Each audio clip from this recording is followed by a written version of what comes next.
এখানে কি বলছে x cube plus y cube আর নিচে কত x minus y plus z সমান x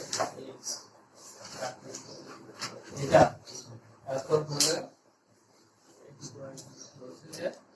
এত হলে দেখাও যে x y ও z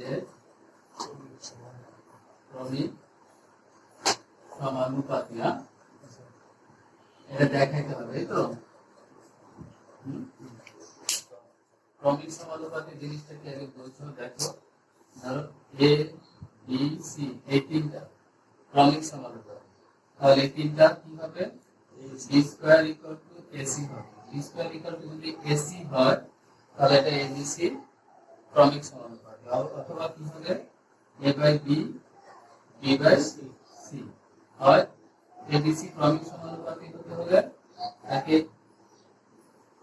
এরকম হতে হবে, অথবা মানে এইটা তো সেম জিনিস, কারণ দেখো তুমি যদি এইভাবে উপরে নিচে গুণ করো তার মানে b স্কয়ার ইকুয়াল টু দিন শেষে এই ac হবে। ঠিক আছে, তাহলে এখানে তোমার যেটা আছে যে এইটা সমান যদি এইটা হয় তাহলে তোমাকে দেখাইতে হবে x y z ক্রমিক সমানুপাতি। তার মানে এখানে কি হতে হবে, দেখো এখানে এটার মাঝখানে কি ছিল b আর এটার মাঝখানে কি আছে y, তাহলে y স্কয়ার সমান কি হবে x z, y স্কয়ার সমান কি হতে হবে, অর্থাৎ y স্কয়ার সমান যদি x z হয় তাহলে আমরা বলবো যে হ্যাঁ এই শর্ত অনুসারে x y z হচ্ছে কি ক্রমিক সমানুপাতি। তাহলে কিভাবে করা যায় একটু খেয়াল করো, এগুলো বুঝা লাগবে। যদি না বুঝো তাহলে শুধু অঙ্ক করে দিলাম আর খাতায় উঠায় নিয়ে গেলে, ঠিক আছে, পরীক্ষা আসলে আর পারবে না।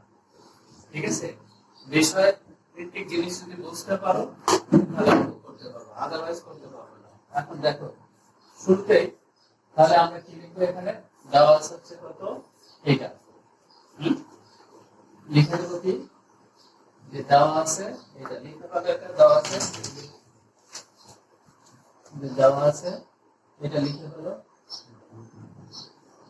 আচ্ছা, উপরে সূত্র ভাঙা যায় a কিউব প্লাস b কিউবের সূত্র, a কিউব প্লাস b কিউবের সূত্র কি a plus b into a square minus ab plus b square, অর্থাৎ x কে a ধরবো আর y কে b ধরবো। তাহলে ধরলে কি হয় দেখো তো x plus y x square minus xy plus y square, আর নিচে কি হবে যা আছে তাই, নিচে যা আছে তাই x minus y plus z, ডান পাশে যা আছে তাই। কোনো কাজ শুধু উপরের সূত্রটা ভাঙছি, ডান পাশে বা নিচে কোনো কাজ করি নাই। এবার দেখো তো দুই পক্ষ থেকে, ডান পক্ষ থেকে আর বাম পক্ষ থেকে কি বাদ দিয়ে দেওয়া যায়, ডান পক্ষ আর বাম পক্ষ থেকে কোন জিনিসটা বাদ দিয়ে দেওয়া যায়, x প্লাস y, এখানে x প্লাস y এর পাশে x প্লাস y সেম জিনিস আছে তাই না, বাদ দিয়ে দিতে পারি ভাগ করে। তাহলে কি থাকবে x square minus xy plus y square, নিচে থাকে হচ্ছে x minus y plus z, আর ডান পাশে কি থাকলো, তাহলে যদি না বুঝতে পারো তাহলে সাইডে লিখে রাখো যে x y দ্বারা কি করে ভাগ করো, উভয় পক্ষে যদি এটা দিয়ে ভাগ করো তাহলে বাস। এখন কি করতে পারো, এই x এর নিচে কোনো কিছু আছে 1 আছে, x এর নিচে কত আছে, তাহলে তুমি আড়াআড়ি গুণ করতে পারো, অর্থাৎ 1 এর সাথে গুণ হবে হচ্ছে উপরে লবের সাথে, অর্থাৎ x square minus xy plus y square, আর এই x এর সাথে সেম গুণ করলে কি হয় x square minus xy plus হচ্ছে x z। খেয়াল করে দেখো তুমি এই x স্কয়ার এই এদিকে একটু তাকাও তাহলে বোঝা যাবে, না তাকাইলে বোঝা যাবে না। দেখো এই হলো x স্কয়ার এখানে, আর এই যে ডান পাশে যে x স্কয়ারটা আছে এটা যদি এই পাশে নিয়ে আসি তাহলে কি হবে মাইনাস এক্স স্কয়ার। এখানে হচ্ছে মাইনাস এক্স ওয়াই, এই যে ডান পাশে যে মাইনাস এক্স ওয়াই আছে যদি এই পাশে নিয়ে আসি তাহলে কি হবে প্লাস এক্স ওয়াই। আর বাকি থাকলো এখন বাম পাশে ওয়াই স্কয়ার, ডান পাশে কি থাকলো শুধু এক্স জেড।